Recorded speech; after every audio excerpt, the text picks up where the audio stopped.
दोस्तों सत श्री अकाल, नमस्कार, सलाम। दोस्तों, बायोमेट्रिक्स होने के बाद अगर 90 डेज क्रॉस हो चुके हैं और अभी तक हमें हमारा जो रेजिडेंस कार्ड है वो रिसीव नहीं हुआ है, तो हमें क्या करना चाहिए? हमारे पास कौन कौन सी ऑप्शंस अवेलेबल हैं और उनमें से बेस्ट ऑप्शन कौन सी है, आज हम इसके बारे में कुछ डिस्कस करेंगे। क्योंकि दोस्तों ये एक बहुत ही ज़्यादा बड़ी प्रॉब्लम कर रहा है। बहुत सारे लोग हमारे भाई इस प्रोसेस में फंस गए हैं। और सच बात यह है कि सिर्फ आपका उतना टाइम वेस्ट नहीं कर रहा है जितना, जैसे लोग मुझे बताते हैं कि लॉयर्स कुछ हैं वो टाइम खराब कर रहे हैं।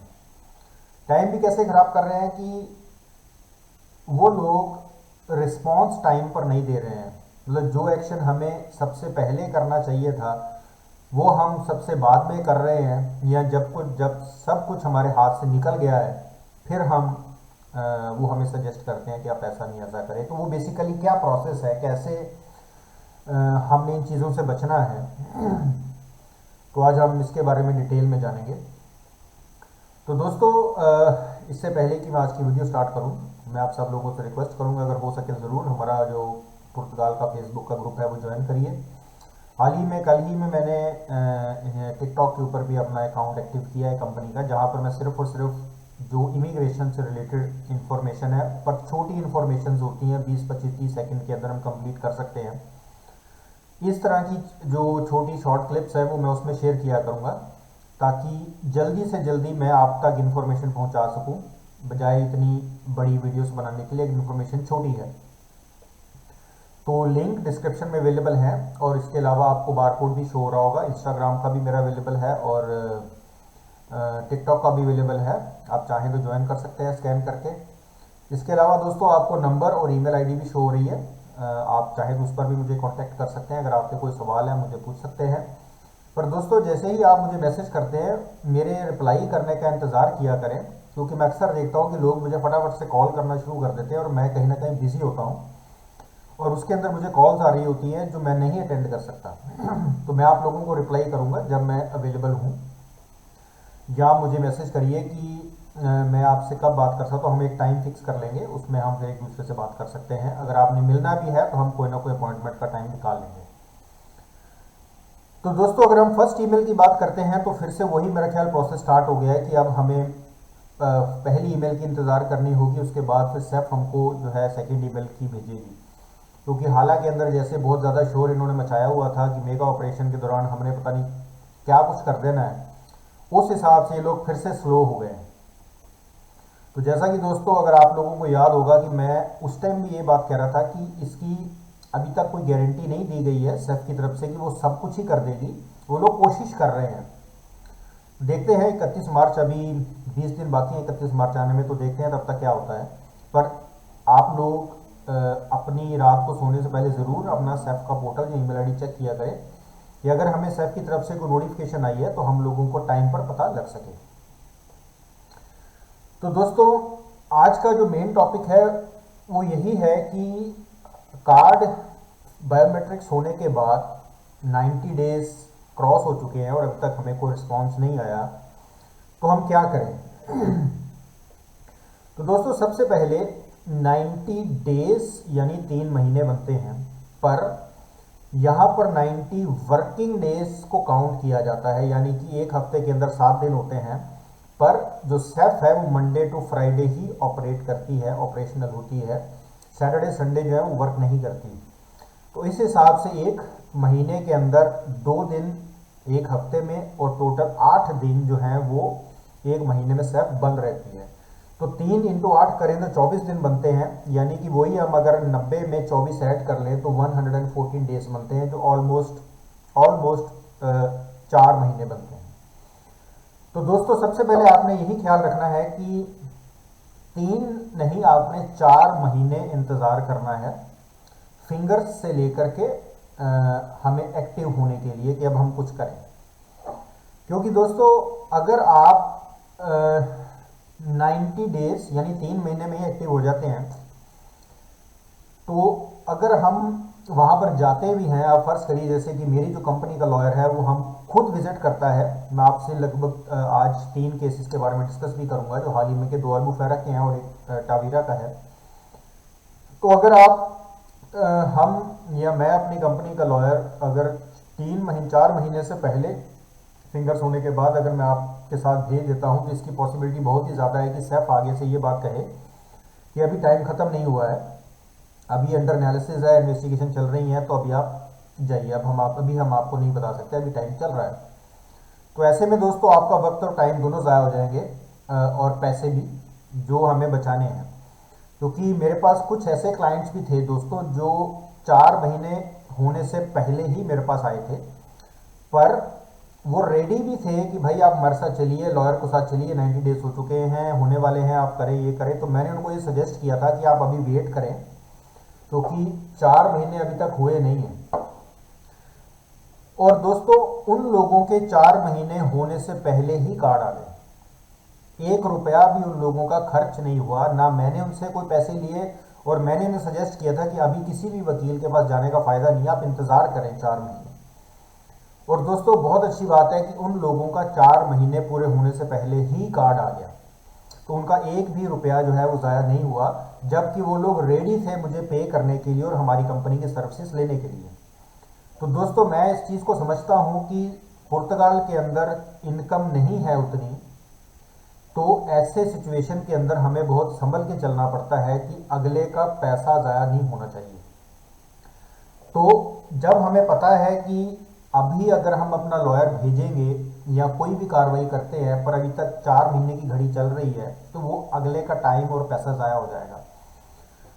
तो दोस्तों इस चीज़ का आपने ख्याल रखना है कि अगर आप 90 डेज़ की बात करते हैं तो 90 वर्किंग डेज़ की बात हो रही है, यानी कि लगभग 4 महीने की। अब जिन लोगों के 4 महीने क्रॉस हो जाते हैं और कोई सब से अभी तक जवाब नहीं आया, तो दोस्तों आप लोगों को उसी टाइम एक्टिव होना होगा। ऐसा नहीं है कि 4 महीने गुजर गए, चले 1 महीने और इंतज़ार कर लेते हैं, सैफ थोड़ी स्लो हो सकती है, काम ज़्यादा हो गया है, वर्कलोड बढ़ा हुआ है, कोई बात नहीं 1 महीना और वेट कर लेते हैं, फिर कार्ड नहीं आया, चलो 1 महीना और वेट कर लेते हैं, फिर कार्ड नहीं आ रहा है। तो हम किसी लॉयर के पास गए और लॉयर ने आगे हमारे साथ जाने की बजाय उसने कहा कि चलो मैं ईमेल कर देता हूँ। उसने ईमेल कर दिया, हम फिर वेट कर रहे हैं, 1 महीना हो गया, 2 महीने हो गए, 3 महीने हो गए, कोई रिप्लाई ही नहीं आ रहा और हम वहीं के वहीं खड़े हैं। तो इसके अंदर दोस्तों आपने खुद अपना टाइम ज़ाया किया और कोई ऐसा लॉयर जो बैठा बैठा ईमेल करता है वो भी आपका वक्त ज़ाया कर रहा है, क्योंकि आप सब लोगों को पता है कि सैफ ईमेल के ऊपर कुछ नहीं बताती। पहले तो वो लेट ही बहुत रिप्लाई करेगी और अगर करेगी भी तो वो यही बताएगी कि अभी एनालिसिस में है, इन्वेस्टिगेशन में है, वेट करो। इसी वजह से दोस्तों मैं बार बार आप लोगों से रिक्वेस्ट करता हूं कि आप लोग जैसे ही 90 वर्किंग डेज 4 महीने कवर होते हैं, कार्ड नहीं रिसीव हुआ, तो आप तुरंत एक्टिव हो जाएं और ऐसे लॉयर को तलाश करें जो आपके साथ जाए और वहां जाकर के बहस भी करे और साथ में इंफॉर्मेशन भी ले। क्योंकि दोस्तों अब मैं आपसे 3 एक्सपीरियंसेस शेयर करता हूं और एक बात और, जो भी इंफॉर्मेशन मैं आप लोगों के साथ शेयर करता हूं दोस्तों, ये मैं कहीं यहां वहां से नहीं सुनता, क्योंकि हमारी कंपनी के लॉयर का सैफ में आना जाना लगा रहता है। हफ्ते में हमारे 2 से 3 चक्कर सैफ के लग रहे हैं, कभी कोई सैफ कभी कोई सैफ। इस हफ्ते हम लोग अल्बुफेरा और टावेरा गए थे। तो दोस्तों जो भी इंफॉर्मेशन मैं आपके साथ शेयर कर रहा हूँ ये मैंने यहाँ वहाँ से नहीं सुनी, ये वो इंफॉर्मेशन है जो खुद सैफ का इंस्पेक्टर हमारे लॉयर को बताता है कि क्या चल रहा है। अगर आप लोगों को याद होगा कि मैंने एक वीडियो बनाई थी जिसमें मैंने ये कहा था कि 1 जनवरी 2023 से अब जो इंडिया से हम लोग पुलिस स्टेशन वाली पीसीसी मंगवाते थे अब वो नहीं चलेगी। ये न्यूज़ किसी भी न्यूज़पेपर में नहीं आई है, ना ही ये बात सैफ ने कही है। ये मैंने जनवरी में कहा था। मुझे कैसे पता चला था कि जब हमारा लॉयर फैमिली के केस के अंदर अवायरो सैफ गया था, वहां पर हमें वहां के इंस्पेक्टर ने जनवरी में ये बात कही थी कि 1 जनवरी से ये रूल बन चुका है कि अब इंडिया से जो लोकल पुलिस स्टेशन से हम पीसीसी बनवाते हैं वो नहीं चलेगी। तो वो इन्फॉर्मेशन मैंने आपसे शेयर करी क्योंकि हमें वो डायरेक्ट सैफ से पता चली थी। तो इस चीज़ का बहुत एक इम्पॉर्टेंस है दोस्तों कि इन्फॉर्मेशन मुझे कहाँ से मिलती है। अब दोस्तों जो तीन केसेस मैं आपसे डिस्कस कर रहा हूँ एल्बुफेरा और टवेरा के।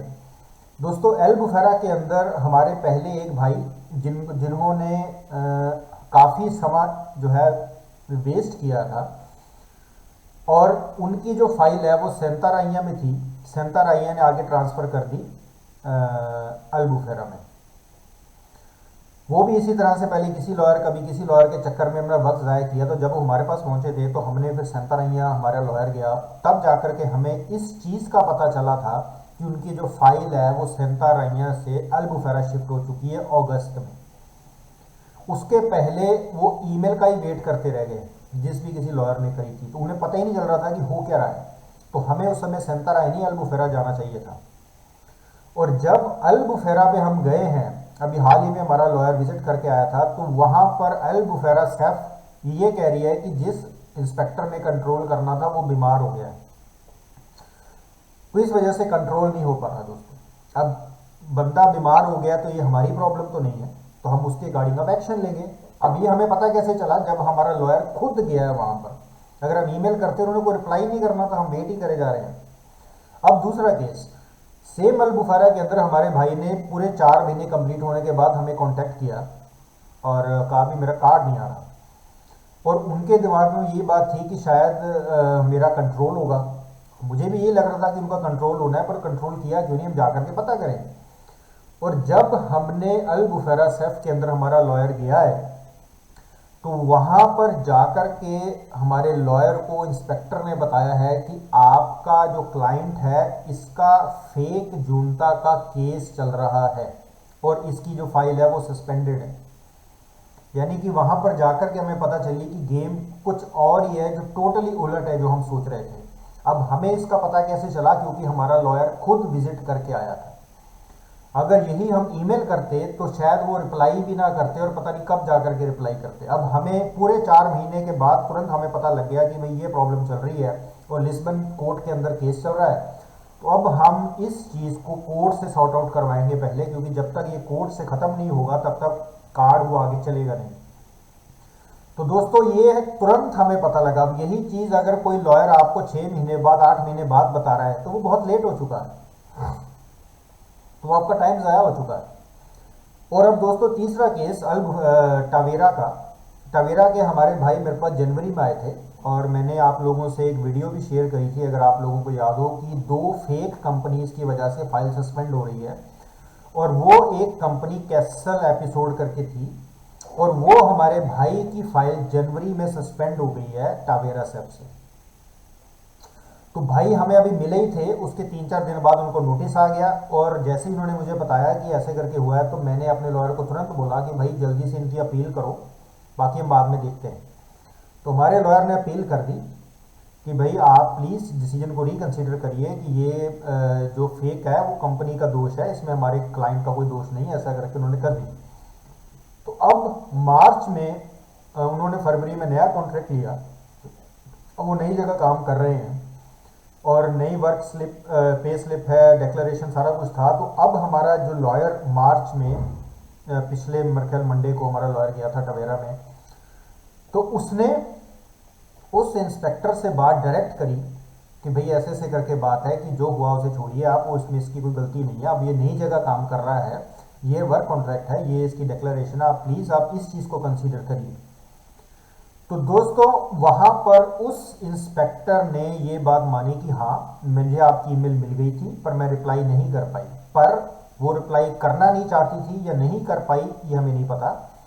अगर हम उस ईमेल का ही वेट करते रहते तो आज शायद टाइम पता नहीं कितना आगे चला जाता। पर जैसे मैंने आपको बताया, हमारा लॉयर गया, उसने वहां बहसबाजी करी, क्लाइंट उनके सामने खड़ा था, और बाद में वो एग्री कर गई कि ठीक है मैं इसको कंसीडर कर लेती हूँ, मुझे आप अपना नया वर्क कॉन्ट्रैक्टर वो दे दीजिए, मैं इन्वेस्टिगेट करूँगी, और अगर मुझे पता सारा कुछ ठीक लगेगा तो मैं कार्ड रिलीज कर दूंगी। तो दोस्तों ये डिफरेंस होता है कि आप घर बैठे ईमेल कर रहे हैं या आपका लॉयर साथ में जाकर के बात कर रहा है। तो अब दोस्तों एक और केस था, बहुत ही एक गलत चीज़ हुई है हमारे एक भाई से, कोइम्ब्रा में है, क्या नाम है वो तो मैं नहीं बता सकता। उनकी फाइल सस्पेंड हुई थी अक्टूबर में, सेम टवेरा जैसा वाला हमारा केस था। पर वो पुर्तगाल में ही है, पुर्तगाल में ही काम कर रहे हैं, पुर्तगाल में उनको सैलरी मिल रही, सारा कुछ पुर्तगाल में ही हो रहा है। फिर भी उनकी फाइल सस्पेंड कर दी कोइम्ब्रा इंस्पेक्टर ने, जो बिल्कुल गलत किया। फरवरी में उनके 2022 में फिंगर हुए थे। उन्होंने न जाने कितने वकीलों के साथ टक्करें मारी, सब ने उनका पैसा और टाइम खराब किया। हाल ही के अंदर फिर वो लिस्बन के किसी लॉयर के पास गए थे, उसने अक्टूबर में ईमेल कर दी और आगे कुछ नहीं किया उसने। अक्टूबर, नवंबर, दिसंबर, जनवरी, फरवरी में वो हमारे पास आए थे 5 महीने बाद। 5 महीने का टाइम ज़ाया हो गया और हम सैफ में विजिट किया हमने। और उसके बाद जब हमने केस फाइल करना था उनका, तो उनको उनके पुराने ईमेल्स, बंदे जो वकील था उसके उन्हें कोई ईमेल आई, हम फ़ोन आया कि भाई हम तुम्हारा ना दोबारा से हम लगा देते हैं फाइल, नई तरीके से लॉक कर देते हैं और हम 4 महीने में कार्ड दिलवा देंगे। अब ये कैसे प्रोसेस करता है ये वही जानता है। तो 4 महीने यानी कि फरवरी फरवरी 12 महीने ये हो गए, और एक मार्च 13 महीने, और 4 ऐड कर लीजिए 17 महीने। 17 महीने से वो बंदा बेचारा यहाँ वहाँ लटकता रहेगा। अब हमारी तो यही दुआ है कि ज़रूर उनको कार्ड मिलना चाहिए है, और जितने भी हमारे भाई यहाँ पर फिंगर्स दे रहे हैं सभी को कार्ड मिलना चाहिए, यही हमारी कोशिश है दोस्तों। तो इसीलिए ये सबसे ज़्यादा इम्पॉर्टेंट है कि अगर आपके 90 वर्किंग डेज यानी 4 महीने में कार्ड नहीं आया, तो आपने तुरंत एक्टिव हो जाना है और ऐसे लॉयर को हायर करना है जो आपके साथ जाए, वहां जाकर के बातचीत करे और पता करे कि क्या प्रॉब्लम हुई है, बजाय उसके कि आप ईमेल करवा करके हम बैठ गए हैं। दोस्तों, अगर आप ईमेल करवा के बैठ जाते हैं तो ना तो उससे मुझे फर्क पड़ेगा, ना उस लॉयर को फर्क पड़ेगा, ना सेफ को फर्क पड़ेगा, किसी को फर्क नहीं पड़ेगा। अगर किसी को फर्क पड़ेगा तो वो आप हैं। तो ये बहुत ज़रूरी है दोस्तों कि आप 4 मंथ्स वेट करने के बाद एक्टिव हो जाएं और लॉयर को लेकर के आप पहुंचे। जैसा कि मैंने आपसे रिसेंट केस डिस्कस किए थे, यही है कि हम और हमारा लॉयर, हमारी कंपनी का लॉयर जाता है और जाकर के बातचीत करता है और निकलवाता है कि क्या हुआ क्या है, ताकि हम केस को सॉर्ट आउट करें। और जो अमूमन अब हमारा जो टाइम पीरियड वर्किंग का है, वो अगर कार्ड नहीं आ रहा है तो हम 1.5 से 2 महीने के अंदर ख़त्म कर देते हैं प्रोसेस को। ज़्यादा लमकाने का कोई फ़ायदा नहीं है, फिनिश किया जाता है कि जो भी है। अगर सेफ मान रही है अच्छी बात है, नहीं मान रही है तो हम सीधा कोर्ट में चले जाते हैं और जो है फिनिश हो जाता है। हाल ही में हमारे 2 और लोगों के कार्ड आए हैं, बहुत बहुत बधाई उन लोगों को, संतारैया से। तो दोस्तों, उम्मीद करता हूँ कि आज की वीडियो आप लोगों को पसंद आई होगी। वीडियो लंबी ज़रूर है, पर जैसा मैंने आपको बताया कि ये इन्फॉर्मेटिव है, आप लोगों को समझना चाहिए कि कैसे काम करना है। तो आपके पास ऑप्शंस अवेलेबल हैं दोस्तों। अगर आप चाहें तो मुझे कांटेक्ट कर सकते हैं, मैं पूरी कोशिश करूँगा आपके सवालों के सही जवाब देने की।